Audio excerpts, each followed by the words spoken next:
Hello and welcome to the channel where we talk about all things Weichsports and chill with friends. My name is Liam and today I want to talk about BCS France 2022.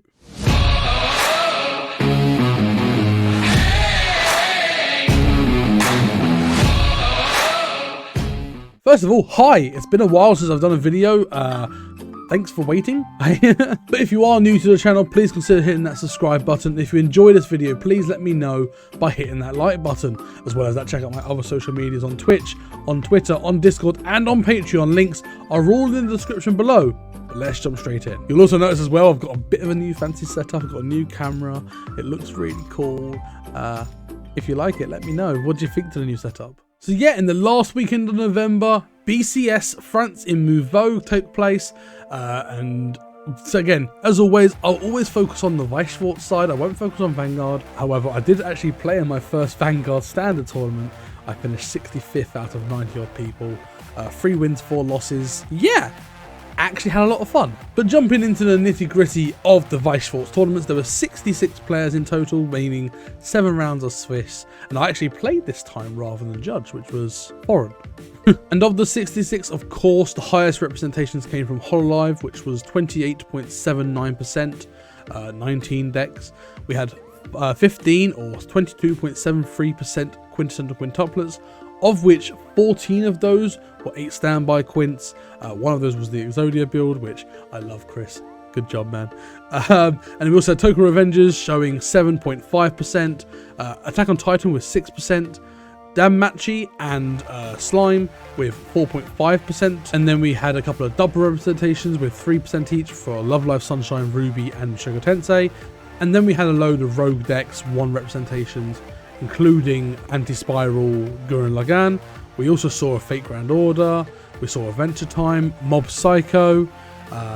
We saw quite a few different builds, and yeah, it was good to see the variety apart from the top end, and even then the Hololive builds were all pretty varied, but most of those were some form of marine finisher, whether it be Kanata Marine, whether it be Watame Marine, Coronet Marine. A lot of those were the marine finisher. I believe there was a Sora Miko, which is quite interesting.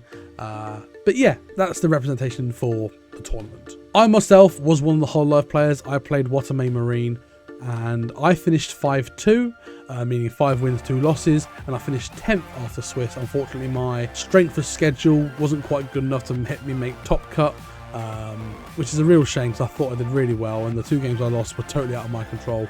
I had an opportunity to win.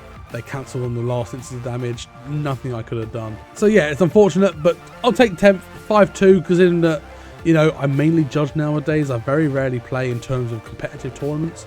So finishing 5-2, you know, re-justified the fact that I'm not just the guy that got lucky. But if you're interested to see my take on the Watame Marine build, let me know in the comments below, and I'll happily do a deck profile for you. My deck's a pretty standard build, but it's got a couple of techs in there that there's one that really was really my MVP for the day. If you want to see a deck profile video, just let me know in the comments below, and we shall deliver. And in terms of top cut, we saw 4 quintessential quintuplets, all 8 standby.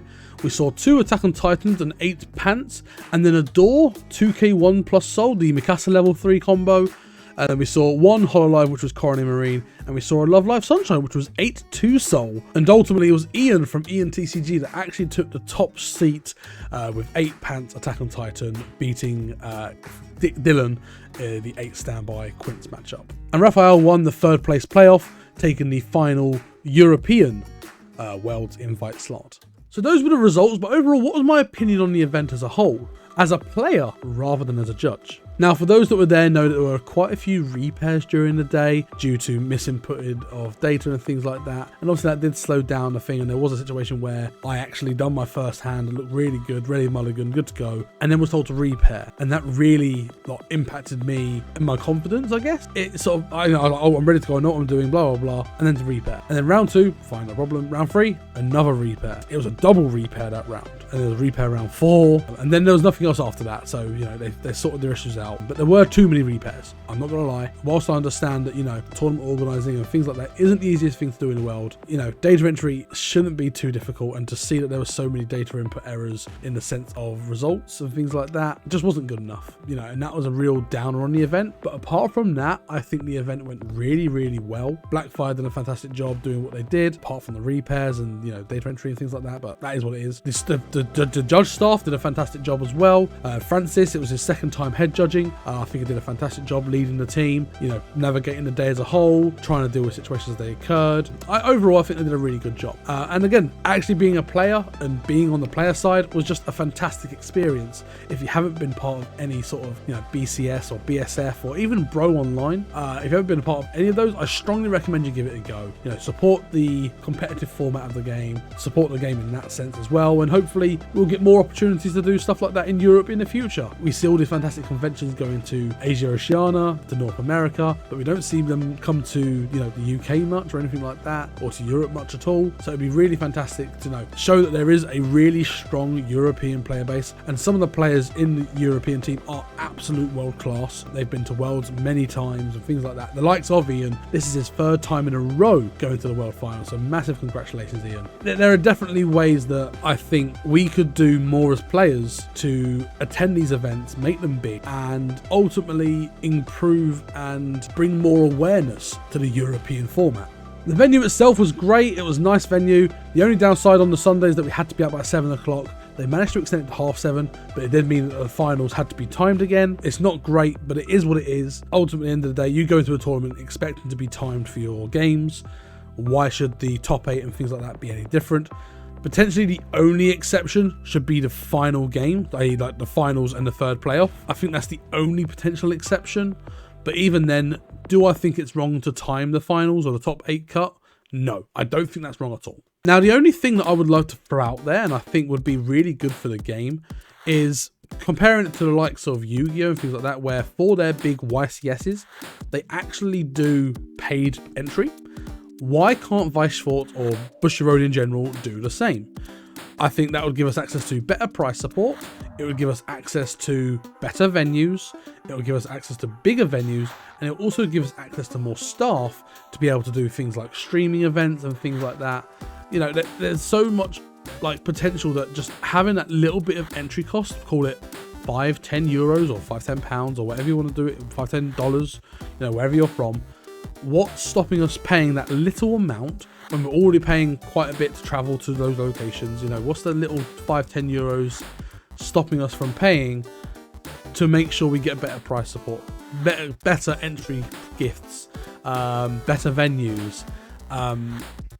I don't think it's a lot to ask, and the players that I've asked about 15-20 people over the course of BCS, not just from France, and all of them have said we would be willing to pay. And I hope Bushiroad noticed this, and I hope that they take that opportunity to actually go, you know what, let's add an entry fee, because I think it's going to do it's going to do 3 things overall. Firstly, again, provide better price support for our players. Secondly, provide better venues for the staff and players. And thirdly, it will stop people from registering and then just not showing up. I think doing a prepaid registration is perfectly fine, because unless something exceptional comes up, which with any event, you know, if something exceptional comes up and you've already paid, you're not getting your money back. You can try and sell it on, or basically like pass on your ticket, which if you can do that, great. But I think at the end of the day, doing a prepaid entry for the event, I think is the way forward, because one, it makes sure Bushiroad have got the money in advance for doing things like, again, extra staff, extra price support, things like that. Not that they need it, you know, they are a big business. They do have, you know, money aside that they could do it so you pay at the door. But doing it as a prepaid event means that people won't register and then not show up. Because I think that's the biggest thing. We were expecting, looking at Battlefy and the registrations, there were 80-90 players prepared for Weissport and only 66 show up. And looking at the events as a whole, it's always been about a, you know, 2/3, 60-70% return rate, actually attendance rate, from those that registered and those that actually came to the event. So having an entry fee, and maybe even a prepaid entry fee, will prevent that. And it will see that the registration numbers are actually much more true to the people that actually attend the event. Now, I know the idea of a paid event is a little controversial and things like that. And, you know, some people won't be happy with that. And, you know, it's fine to have your opinions. But what do you think? I think it's a really good idea. And I think it's something we should consider and to see whether it will work for the long term. Maybe it's something we can consider for, you know, BCS next year. I don't think you have to pay for the likes of Springfest. I think that's a more casual tournament. But to pay for BCS, I don't think it's a big ask. But what do you think? Let me know in the comments below. And tweet me and stuff like that. You know, come onto my Discord, have a chat about it. What do you think about having to pay to enter BCS? I think it's okay, but I'd be very interested to hear your opinions. But that is it for today's video. Thank you so much for watching. And if you did enjoy this video, again, please let me know by hitting that like button. And if you are new here, please consider hitting that subscribe button. It means a lot. We're nearly at 300 subscribers. You know, the more people I get following the channel, subscribing, looking at me on Twitch, you know, I want to do stuff with Bushiroad. For example, the content creator reveals and things like that. I'd love to do stuff like that as a representative for the European player base. And I can only do it with your guys' support. So yeah, please hit that subscribe button. Please like my videos and share it around. Please, it'll really mean a lot. So thank you in advance for your support on that one. But that's it for today's video. Thank you so much for watching. And I look forward to seeing you in the next one. Bye!